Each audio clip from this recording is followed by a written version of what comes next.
O xamanismo revivido. Conjuro-te, perante Deus e Cristo Jesus.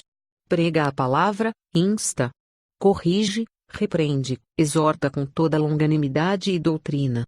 Pois haverá tempo em que não suportarão a sã doutrina, pelo contrário, cercar-se-ão de mestres, segundo as suas próprias cobiças, como que sentindo coceira nos ouvidos, e se recusarão a dar ouvidos à verdade, entregando-se às fábulas.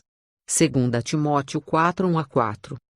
Por muito tempo, visualização e imaginação dirigida têm sido reconhecidas por feiticeiros de todos os tipos como os métodos mais eficazes e poderosos para contactar o mundo dos espíritos com o propósito de adquirir poder, conhecimento e curas sobrenaturais. Tais métodos não são ensinados nem praticados na Bíblia como auxílios à fé ou à oração.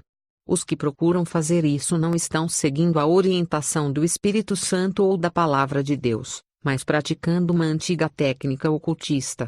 Usos legítimos da imaginação envolveriam coisas como ver imagens mentais de algo que é descrito num livro, projetar, planejar ou ensaiar algo em nossas mentes, ou ainda recordar um lugar ou acontecimento. Tais processos mentais são auxílios normais a atividades cotidianas e não envolvem tentativas de criar ou controlar a realidade por meio de poderes mentais. Ao tratarmos de visualização nas páginas seguintes, não queremos indicar qualquer das muitas práticas não ocultistas da imaginação. A visualização de que nos ocupamos é uma antiga técnica ocultista que está no coração do xamanismo há milhares de anos, e no entanto ganha crescente aceitação em nossa sociedade secular, e agora, ainda mais, no seio da Igreja. Ela tenta usar imagens vívidas contidas na mente como meio de curar doenças, criar riqueza, e manipular a realidade de muitas outras maneiras. Por mais estranho que pareça, um bom número de líderes cristãos ensinam e praticam essas mesmas técnicas em nome de Cristo, sem reconhecer o que elas de fato são. O método metafísico de Agnes Sanford. A pessoa que deve receber mais crédito por ter introduzido esses métodos ocultistas no cristianismo é Agnes Sanford, que influenciou a Igreja, particularmente os carismáticos, provavelmente mais que qualquer outra mulher neste século. O John e Paula Sanford, que se acham entre os líderes do atual movimento de cura interior, disseram a respeito de Agnes Sanford que ela foi para todos nós a precursora no campo da cura interior pela oração, e foi também nossa primeira mentora no Senhor, nossa amiga e conselheira. Uma pessoa de sólida formação eclesiástica. Fundou a Escola de Aconselhamento Pastoral, onde muitos pastores, doutores, enfermeiras e outros vieram aprender. Entre eles se acham Francis McNutt, Barbara Gilmon, Tommy Tison, Irmã Riffel, Paula Eu, e outros que têm escrito ou se tornado importantes no campo da cura do homem interior.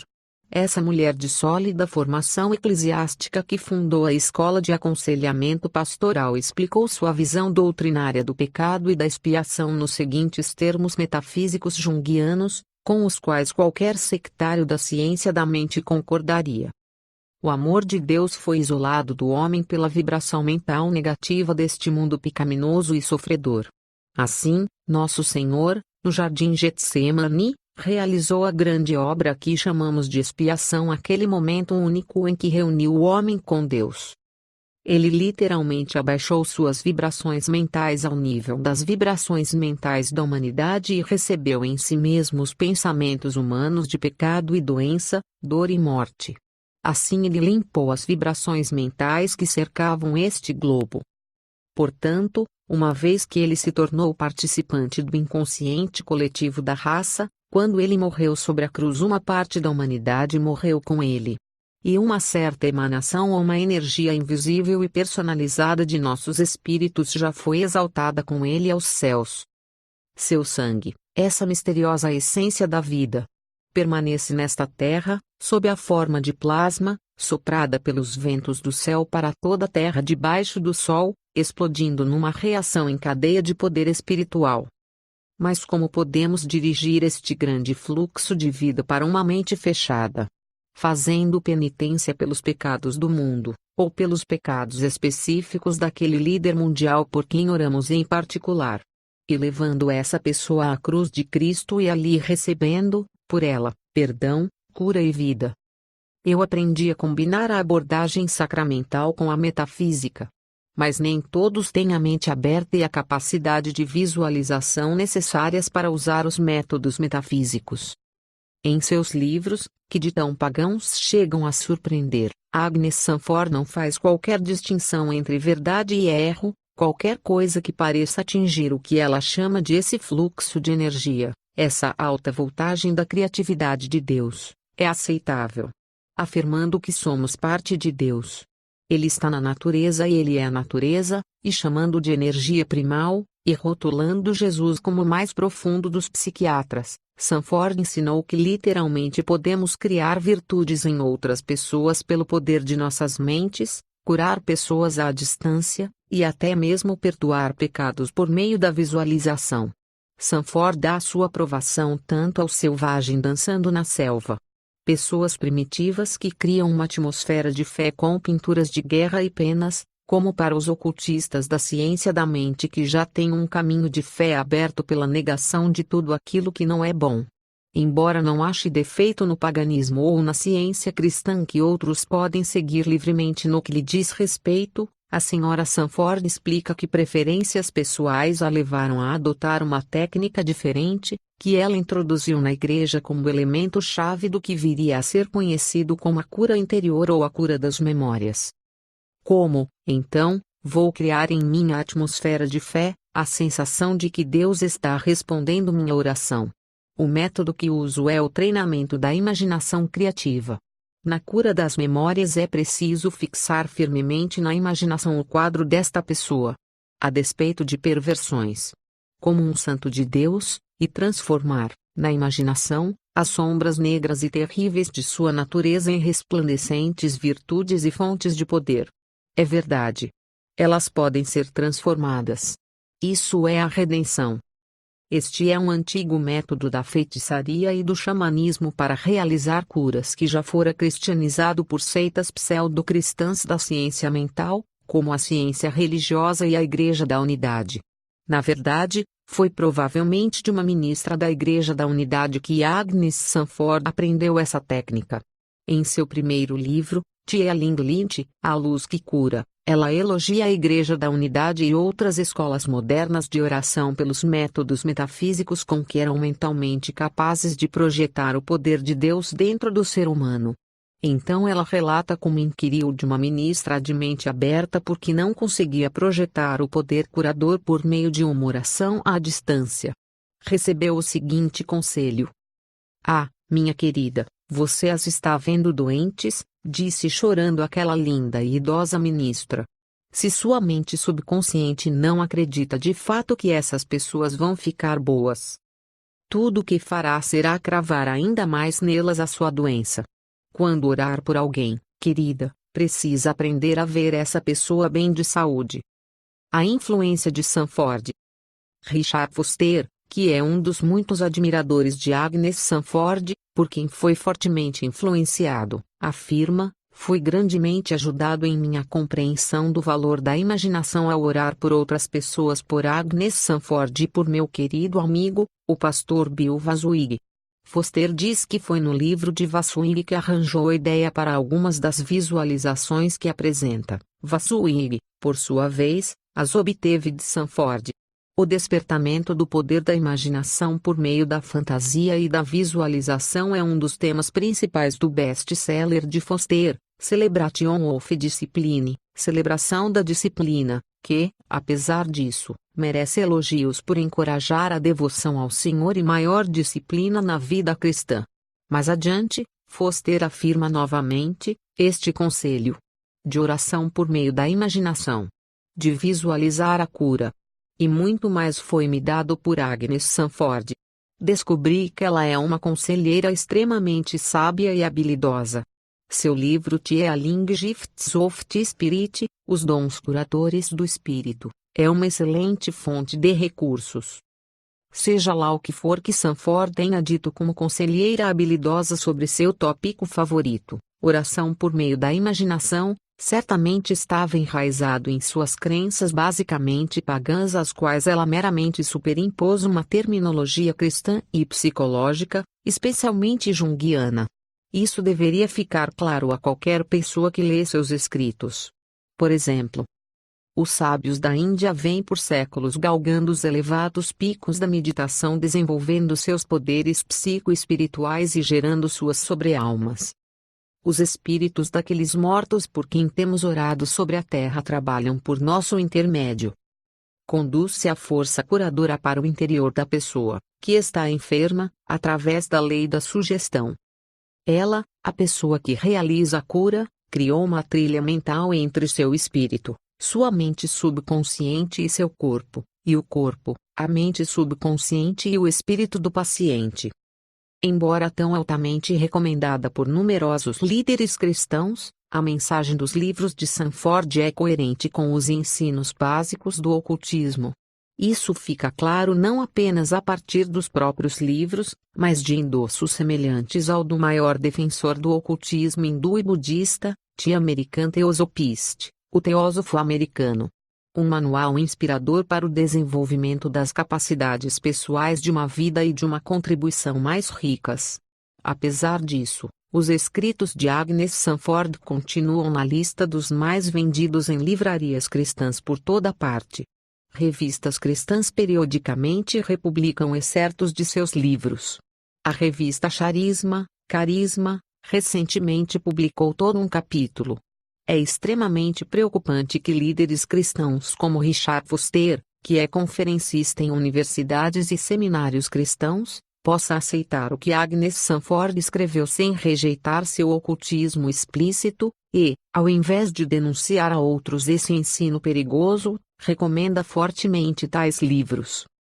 Panteísmo, Junguianismo e a cura interior. Já indicamos que Agnes Sanford era panteísta. Esta filosofia xamanista dá o tom a todas as suas ideias básicas e ao seu ensino, como se pode ver por sua declaração de que cada célula no corpo tem uma mente rudimentar e ouvirá o que você disser, e por sua aparente crença na preexistência eterna dos seres humanos antes de virmos para a Terra, deixando como rastro uma nuvem de glória com uma recordação inconsciente daquela Terra de onde viemos. Esta forma de panteísmo também é refletida em sua crença universalista de que toda raça precisa ser levada a uma consciência mais elevada de Deus antes que todas as coisas que são possíveis para Deus se tornem realidade. Bem como em seu ensino junguiano ocultista de que Jesus Cristo tornou-se para sempre parte da mente coletiva da raça humana.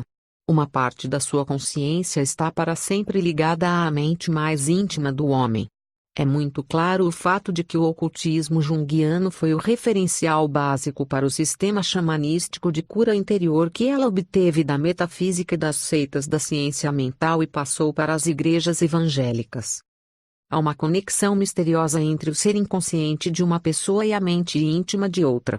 Além disso, tal conexão pode se estender no tempo, tanto para o passado quanto para o futuro.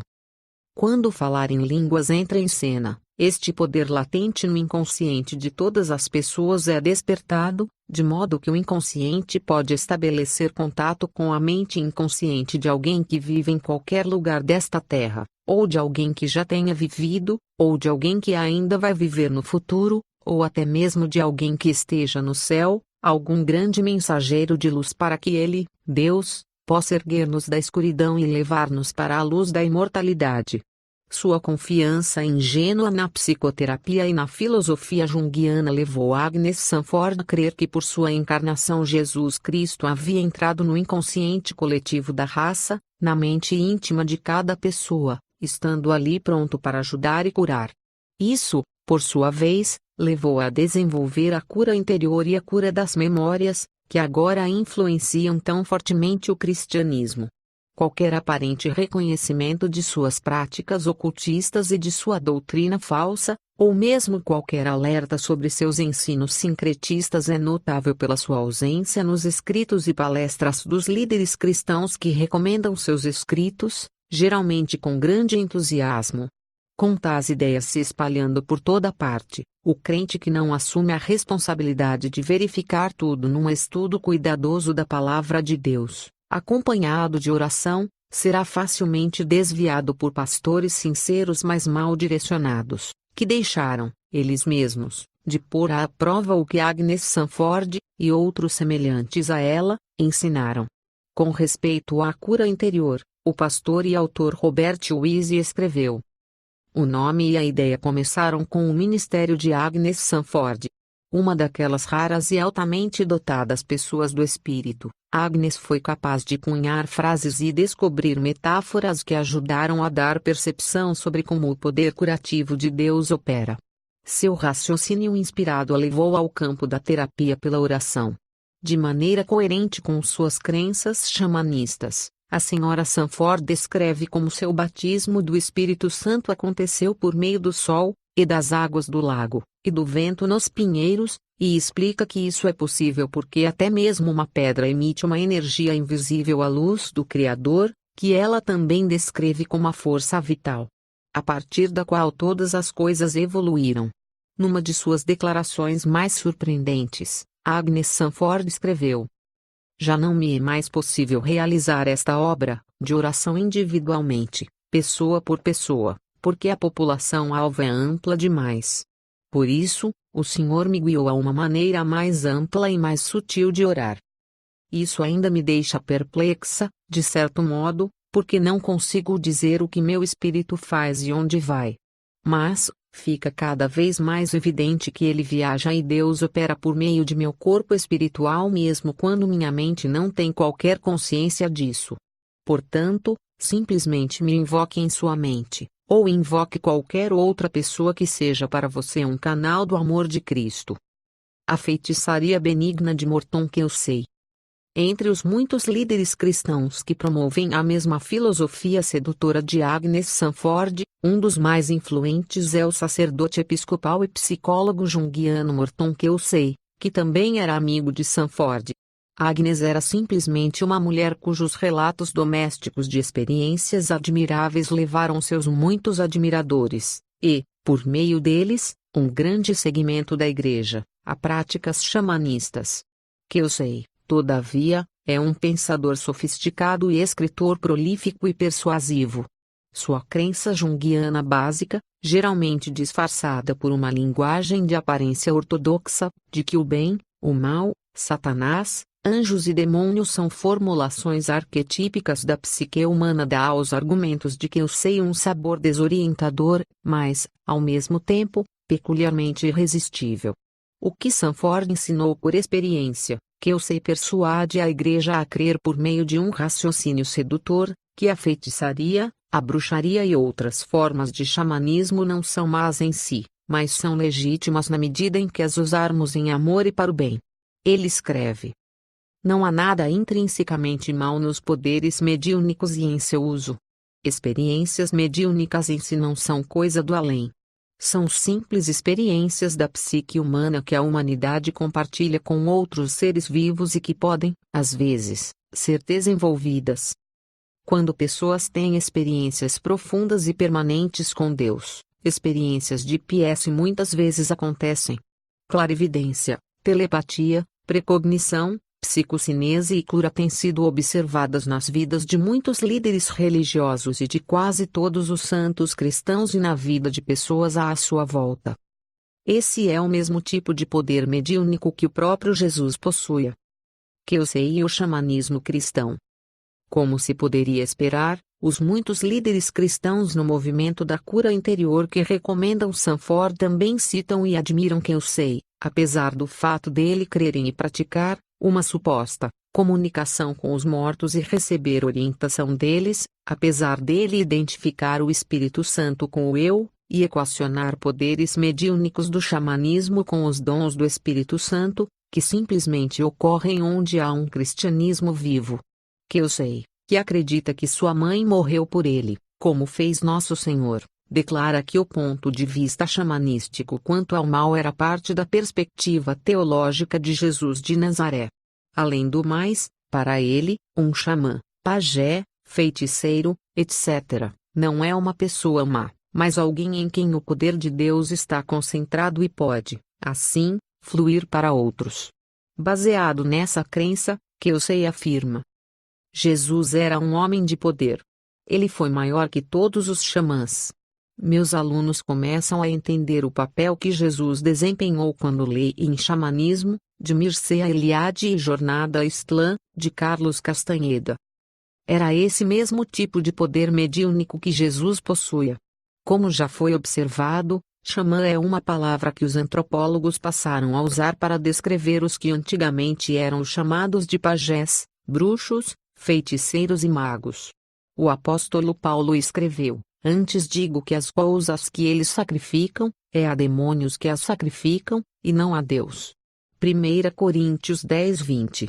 Que eu sei, todavia, tal como Agnes Sanford, não pensa que xamãs ou adoradores de imagens estejam envolvidos em qualquer coisa que seja inerentemente maligna. Segundo o que eu sei, clarividência, telepatia, experiências extracorporais, psicocinese e outras formas do que ele chama de PS são manifestações do poder de Deus. Assim, o envolvimento no mundo mediúnico por qualquer meio só levará ao mal se a motivação do indivíduo for errada. Além disso, o uso de drogas, bolas de cristal, cartas de tarô, astrologia, I Ching, hipnose, transes mediúnicos, yoga e outros métodos orientais de meditação são todos métodos neutros e legítimos de entrar em contato com o poder de Deus. Seguindo raciocínio semelhante, Robert Schuller escreve: uma variedade de abordagens à meditação é empregada por muitas religiões diferentes, bem como por vários sistemas não religiosos de controle da mente. Em todas as formas. Meditação transcendental, Zen budismo, ou yoga, ou meditação da tradição judaico-cristã. A pessoa que medita procura superar as distrações da mente consciente. É importante lembrar que a meditação, sob qualquer de suas formas, é o domínio, por meios humanos, das leis divinas. Somos dotados com muitos poderes e forças que ainda não entendemos plenamente. Os mantras mais eficazes empregam o som M. Você pode ter uma noção disso repetindo a frase inglesa AIM, eu sou. Eu sou, várias vezes. A meditação transcendental ou MT não é uma religião nem é necessariamente anticristã. MT é, na verdade, hinduísmo puro, e produz eterna separação de Cristo. Para obter maiores detalhes, Verticult Explosion. Jesus, o xamanismo, o inconsciente, e a realidade espiritual. Para que eu sei, o mais importante é que a maioria das grandes religiões acredita em realidade espiritual e que as pessoas podem experimentar Deus pessoalmente, não importando que o considerem pessoal ou impessoal. Ele elogia o hinduísmo, os discípulos de Zoroastro. As religiões populares da China, por essa fé comum, acredita que o oráculo, da Pítria, de Delfos era um meio legítimo de entrar em contato com Deus, e saúda os antigos gregos e romanos por terem tanta certeza sobre seus deuses como nós hoje temos sobre a energia elétrica. Ele afirma, os antigos xamãs, os feiticeiros, eram confrontados com um poder divino incompreensível que quase os avassalava. Esses homens e mulheres eram terapeutas extraordinários que mediavam esses poderes estranhos e desconhecidos a outras pessoas. De acordo com o que eu sei, essa tradição xamânica foi continuada por Jesus. O cristianismo sustenta que a única maneira segura de penetrar o inconsciente, ou de penetrar a realidade espiritual, é com um líder, Jesus. O xamanismo, todavia, nos mostra que mesmo antes de Jesus, Deus já operava entre os homens. A impressão que se obtém é que esse poder, que aparentemente permeia o universo e pode ser utilizado para o bem ou para o mal, tem suas raízes no que Jung chamou de inconsciente coletivo, é considerado porque eu sei como análogo ao conceito cristão de Deus. Para que eu sei, que chegou à sua compreensão do cristianismo por meio de percepções recebidas da psicologia de profundidade de Jung, realidade espiritual é simplesmente um outro nome para o inconsciente humano, e esse poder por trás dos fenômenos mediúnicos é o arquétipo integrador definitivo. As pessoas que são percebidas como mediadoras desse poder mediúnico para o bem de outros são chamadas xamãs. Depois de uma longa e favorável análise do xamanismo, Kelsey nos informa mais uma vez que o cristianismo é apenas mais uma forma dessa feitiçaria antiga e universalmente praticada que ele recomenda. Quando observamos o ministério de Jesus, vemos que sua vida e seus atos, seu ensino e sua prática são muito semelhantes ao xamanismo baseado num relacionamento íntimo com um Deus amoroso e paternal. Na verdade, um estudo importante poderia ser feito comparando o ministério de Jesus com o dos xamãs. Os que ficam chocados com seu ministério de curas ignoram as experiências de cura universalmente conhecidas. Na maioria das formas de xamanismo, o xamã é o mediador entre o indivíduo e a realidade espiritual, tanto boa quanto má, e, por causa disso, o terapeuta das doenças da mente e do corpo. Ao entrar nesse ministério terapêutico, Jesus entrelaçou os fios profético e xamanístico das tradições do Velho Testamento previamente mencionadas. Xamanismo e visualização. Michael Warner, antropólogo da Academia de Ciências de Nova York, coloca a visualização no topo da lista de tecnologias psicoespirituais atualmente populares e que, ele afirma, representam um reavivamento do xamanismo, que ele define como feitiçaria ou bruxaria. Warner não afirma isso como um crítico, mas como alguém que, como muitos outros antropólogos e psicólogos transpessoais, está firmemente convencido da realidade do xamanismo.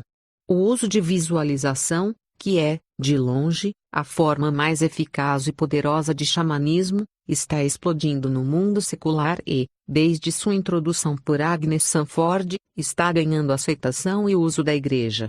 Explicando o papel central que a visualização desempenha no xamanismo, Warner afirma: um xamã é um homem ou mulher que entra num estado alterado de consciência, livremente, para contatar e utilizar uma realidade costumeiramente escondida com o propósito de adquirir conhecimento, poder ou para ajudar outras pessoas.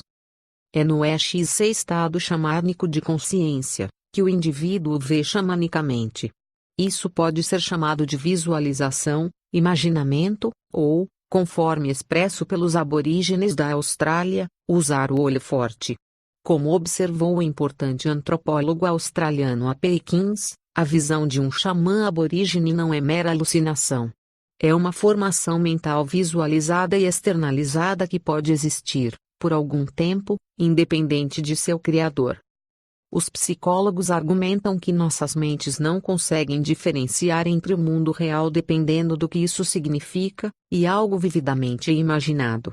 Num livro recente, o psicólogo William Fessler vai um passo além e afirma que não existe qualquer diferença real. Em seu último livro, Carl Rogers defende uma realidade puramente subjetiva e criada por cada indivíduo. Ele sugere que há tantas realidades quanto há pessoas e nos exorta a nos prepararmos para um mundo sem bases sólidas, um mundo de processo e mudança, em que a mente individual cria a nova realidade. Tais teorias defendidas por psicólogos proeminentes como Rogers nada mais são do que o antigo xamanismo proposto em linguagem academicamente respeitável. Dezenas de psicologias populares e seitas que pregam a autoajuda representam o desenvolvimento prático do velho ocultismo feito aceitável pela psicologia em nossa sociedade. O psiquiatra Carl C. Jung, que Morton Kelsey elevou ao nível de líder cristão e santo, acreditava que as imagens formadas na mente eram tão reais quanto aquelas produzidas por objetos externos. Profundamente envolvido com o ocultismo, chegando a participar de sessões mediúnicas para a comunicação com os mortos, Jung explicou que os fantasmas que viu em mais de uma ocasião eram exteriorizações de imagens arquetípicas de sua própria mente e que se originavam na psique mais profunda da raça humana. Recusando-se a crer num mundo espiritual real onde há demônios e anjos, os psicólogos fazem jogos mentais com imagens visuais que os crentes, mais tarde, tomam por algo científico, alheios ao fato de estarem se expondo a espíritos demoníacos.